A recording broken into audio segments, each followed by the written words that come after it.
Hey everybody, welcome to Local Business Hacks Podcast. I'm your host, Carl Case, and I'm on a mission to help you. Every week, we're going to be talking to local business owners and experts to get their best tips, tricks, and hacks to grow your business. This show is designed to teach you, inspire you, and motivate you to take massive action and start to build your future-proof business. Whether you're just starting off or you're taking your existing business to the next level, this episode is for you. So let's get started. Hey, local business hackers. I'm your host, Director of Global Business Development at Referrizer, Carl Case, joined today by a health and wellness coach, to say the least, Jaclyn Vitale. Welcome to Local Business Hacks. Hello, and Carl, thank you so much for having me on the show today. We are beyond stoked. Aside from many mutual friends that we share, I know that you have quite the journey. So let's dive right in and talk about this journey that got you to this point in your career. We could start, I guess we'll start all the way back to age 6 or 7. It's actually crazy when I think back on it. I had this imaginary game in my basement with my one neighbor. She would come over and it was an imaginary gym. So instead of the average kid who was playing like house or teacher, which I feel like was very average at my age, I had these ironically, this will come into fruition later, pillars in my basement. And you would have to run around the pillars. I think it was like 35 times, and you completed like the cardio session. I didn't even know anything at 6 years old. So that's the start of like the universe being like, hey, that's what you're doing. Then honestly, the drive and passion of like the reason, the why to like actually start a health and wellness company started to derive when I was a teenager. I went through some severe anorexia. And honestly, I think every teenager does, especially females. It was caused by a lack of control at first, and then it developed into just all the misinformation that society was pumping into me and the stigmas of how you should look, how you should feel. And it really messed me up for a little bit, you know? So once I actually opened a book and started learning the science behind fitness, nutrition, and how to properly fuel your body and actually feel good about it, I was like, wow, this is not supposed to be a grueling, painful process where you torture yourself. It actually can be quite enlightening. And, you know, naturally that anorexia drove me to depression. So it was just my promise to myself from that point forward that I was going to do everything possible to make sure no one ever had to feel the way that I did at this point in my life. So for fasting forward, I then embarked on getting a degree from Florida Atlantic University in exercise science and health promotion. Yes. Did you go there?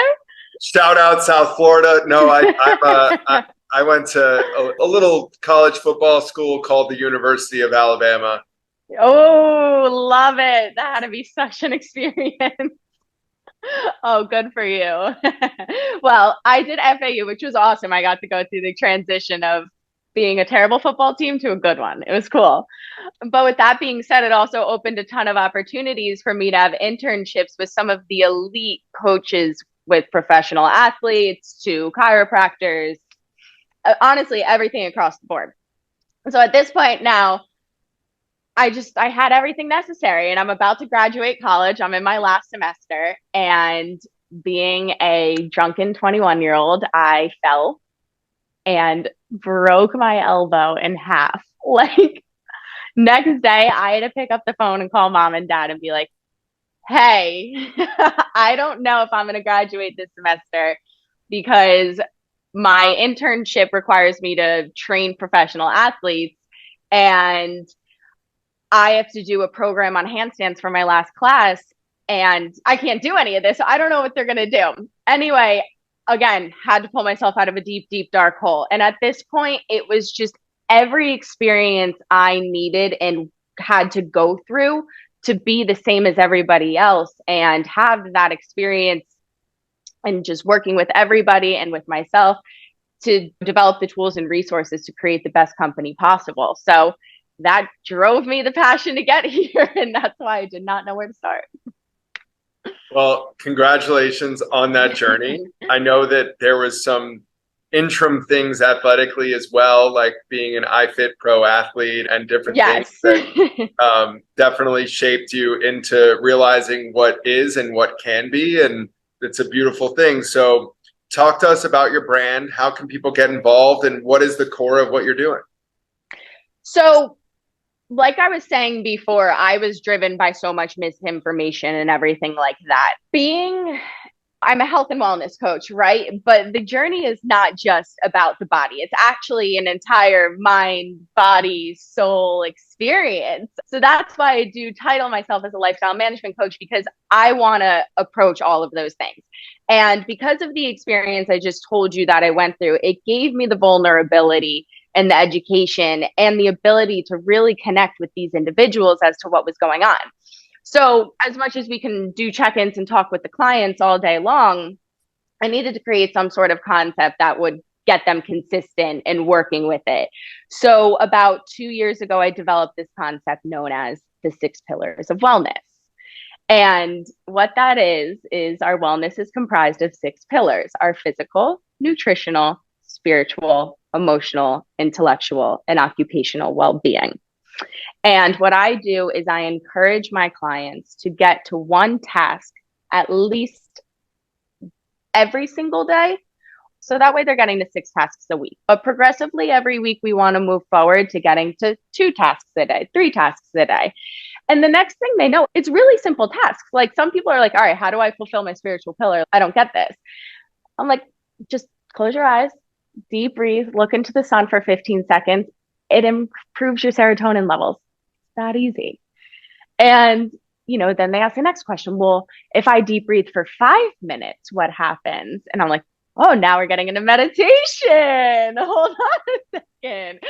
So, it starts triggering them and stimulating them just by this little task.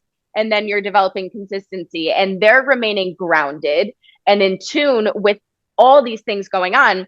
And the biggest thing that it helped with, because it's the biggest struggle I saw every client I have come up against, is consistency. When an issue, something small, maybe a little bump in the road at work, or it could be a death, unfortunately, like something happens in their life and they feel like they're losing all control, they're already grounded and centered and consistent with themselves because they've been checking in with where all these pillars are. So that is the concept that defines my company with its identity. However, money is a big constraint. And initially, I only was doing high ticket services. The biggest thing that helped me out was scaling back. Seeing the simplicity in the 6 pillars of wellness also helped me see the simplicity in a company.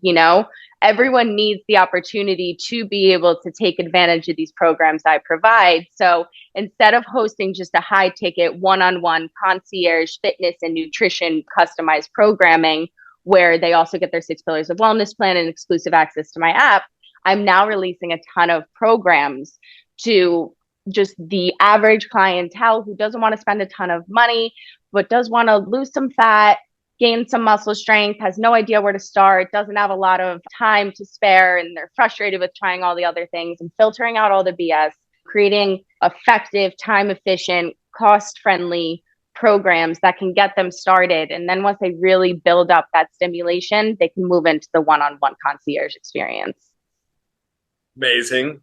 Trial and error has brought us to this point. Yeah. Yes. For those of you that are listening and not seeing Jaclyn, she's in amazing shape. So clearly something's working. Thank you. That's awesome. Jaclyn, best way for people to get involved is jacvitale.com.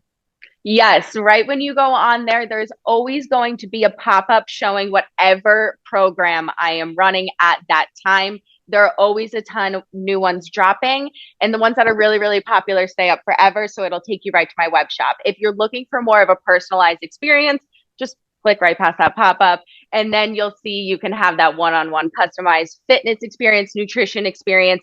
And of course, with both of those programs, you're also getting the 6 pillars of wellness package and exclusive access to my entire app. Awesome. Awesome. Jaclyn, let's get right into local business hacks. I imagine working for these large conglomerate organizations as trainers and then doing this in college, you have Yeah. seen people like do things that now you're looking at like, oh my gosh, no. What are those things that you would love for our audience to avoid or to do? Give us some juice. Yes. When I first started, I was always trying to make it this big, grand package with all this information and this and that. And it's like, when I look back at it, I'm like, oh my God, I can't even understand what I'm saying. When does this start? How much is this? What are you actually getting? And like, less is more. Less is more. And like I was saying before, I have these high ticket one-on-one concierge services, but it's a lot to ask somebody to say, hey, come spend your monthly card payment on me. That's a lot. So less is more in terms of money, less is more in terms of what you're giving them, how you're telling them about it, and show your value in what you have. So for me, I started off with a subscription basis. I didn't love it. I really just connected well with my clients on a one-on-one level. So I took a step back. I continued with the high ticket. And now what has been working immensely with my company are the smaller programs, those smaller, affordable funnels that get everyone to really know you, who you are, the value of your company, what you have to provide. And if it's good, they're going to fall in love with you. They're going to fall in love with this ecosystem and world that you've created for them. And they're going to want more, which is going to drive you to that higher ticket pricing. And of course, this is all the business aspect. And I've worked with beautiful mentors, awesome people, and they're so much smarter than me in that marketing world. So they're shoving stuff down my throat and I'm taking it in like a sponge.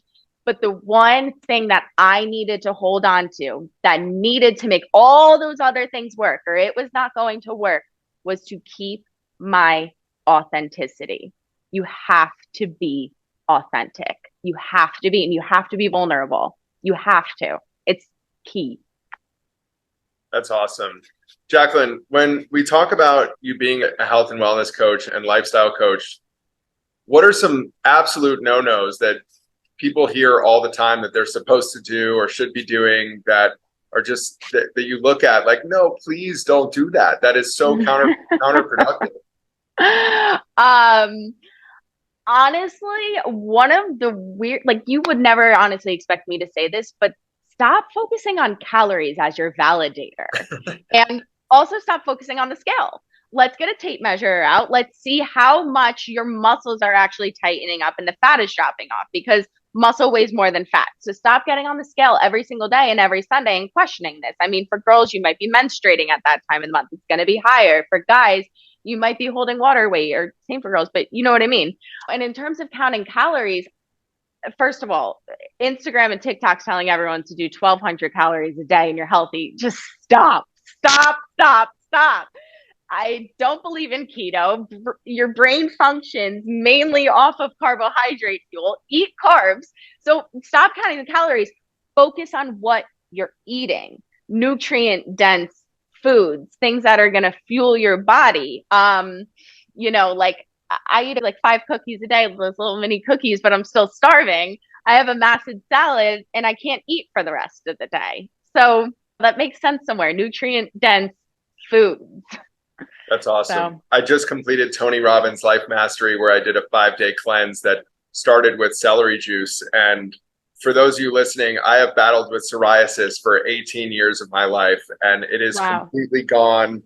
I have none after 5 days of drinking celery juice and having a low carb, no fat cleanse for 5 days. And it's awesome what resources are out there. And yes, it's incredible. So get Jackie in your circle so that you can benefit from the knowledge of people that know what they're talking about. It's incredibly valuable. And it is wild to hear a 1,200 calorie diet, because I know people that lose weight eating 5,000 calories a day. It just really depends on what you're eating. Yeah, you're like me. Me too. That's awesome. Jaclyn, when it comes to maybe a workout regimen or time on the treadmill or cardio, are there any advice that you have for people in this space that are so focused and regimented on 5 days a week, I have to do this and this. And how does that equate to results? Okay, so I created this slogan the day my company started. It just spit out of my mouth. It's set. You move today? Question mark. I actually used to put a poll up every day on my Instagram. You move today? Yes or no? And okay, yeah, you should move your body 5 days a week, 100%. But I don't care how you move it. You don't need to go do an A plus 10-mile run workout or lift the heaviest weight you possibly can. Some days I go downstairs and I'm just there because I know that movement is medicine and I might be feeling sluggish that day. Half the time I might have just laid on the mat and like swaying my legs around. At some point I did get into it and I did whatever my body was feeling that moved me in that moment. So just did you move today? And it's good to be regimented. It is good to go 5 days a week, but it doesn't need to be a perfect workout every single time. Rest and recovery is extremely important. You should be stretching. You should be listening to your body. Just move what moves you.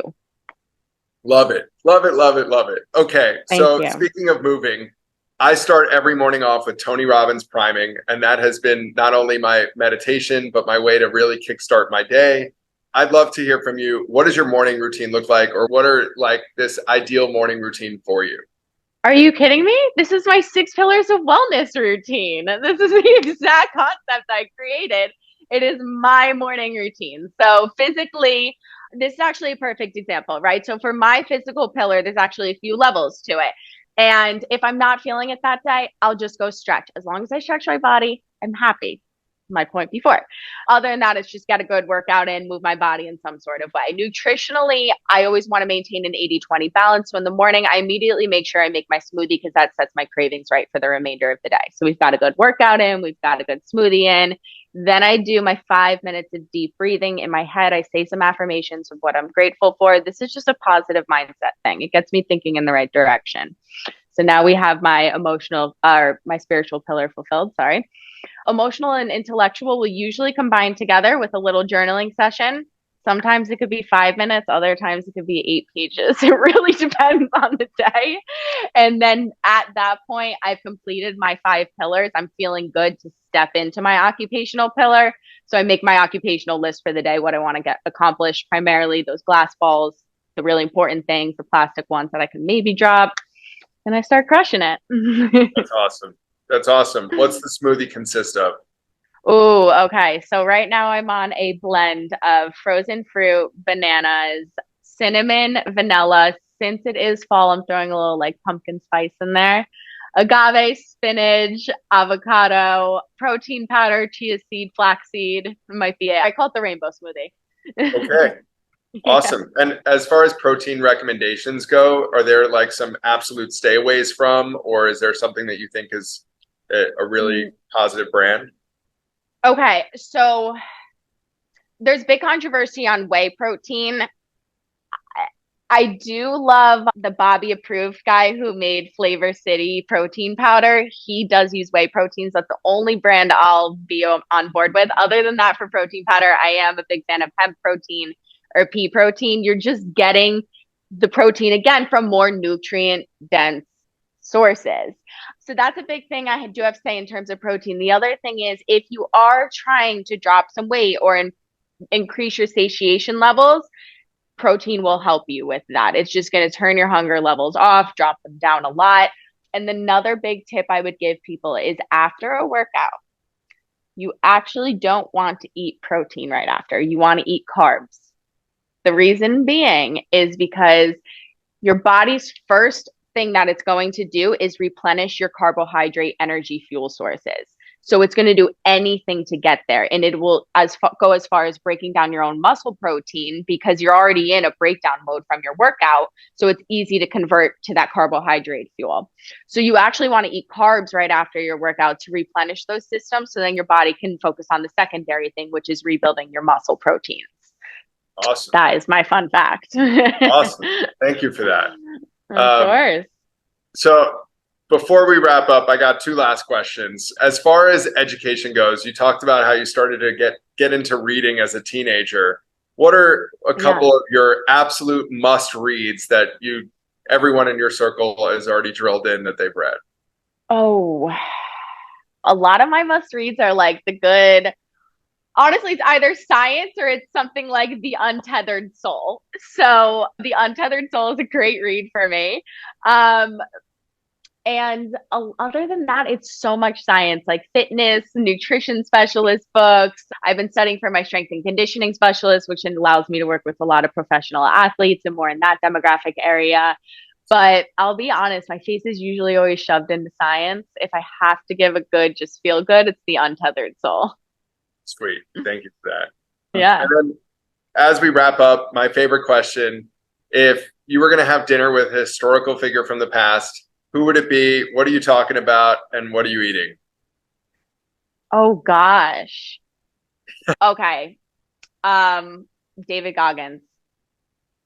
Absolutely. I have so many questions for that man. I am so beyond inspired by what he does. So for those of you who don't know, he's an ultra marathon runner, and this man had a very, very gruesome childhood. That is pretty much the drive and force behind him just pushing himself to the maximum level every single day. And a big thing I believe in going through life is to let go of fear. It's imagination of the mind. And I honor what he does and I love what he does so much. But the more that I've studied him as an individual, because once I want to get to know someone, I'm crazy. I started to, think I don't know him. So I'm starting to think he's driven by fear. And I want to pick that up. I want to unpack that. I really want to unpack it with him. That's awesome. Figure out what drives him. Yeah. It's interesting. What are you eating at the dinner table? Oh, what are we eating? I don't know. Apparently this man has a very regimented meal routine of the same thing every day. So he can eat that. I'm personally going to have some truffle fries. That's my absolute favorite. Yes, it's necessary. And I actually just started eating meat again for the first time in 6 years. So I'm hooked on fillets right now. So I'd probably have that added to my plate and probably a salad. As crazy as that sounds. Filet, truffle fries, and a salad, ladies and gentlemen. No, I'm just kidding. That sounds like a very good meal. Nice and balanced. Well, yeah. Jaclyn, we really appreciate you coming on. What's the best way for people to get connected with you? Just go to my website, Jac Vitale, Vitale. Again, you'll have that program sign up. Come on. Other than that, you can schedule a free consultation with me. We'll figure out what service or program is best for you. I'm so excited to meet you guys. Carl, thank you so much for having me on today. I really appreciate it. Of course. And for those of you local business hackers, we will see you on next week's episode. Thank you for following and see you soon. Thank you. Thank you so much. That's it for this week's episode. I hope you found it helpful. Be sure to head over to our site, local-business-hacks.com, to check out the show notes and send me questions or ideas for future episodes. If you want to grow your business, just like the people you've heard from here, follow Local Business Hacks Podcast and tune in for new tips, tricks, and tactics. Until next time, thanks for listening and keep hacking.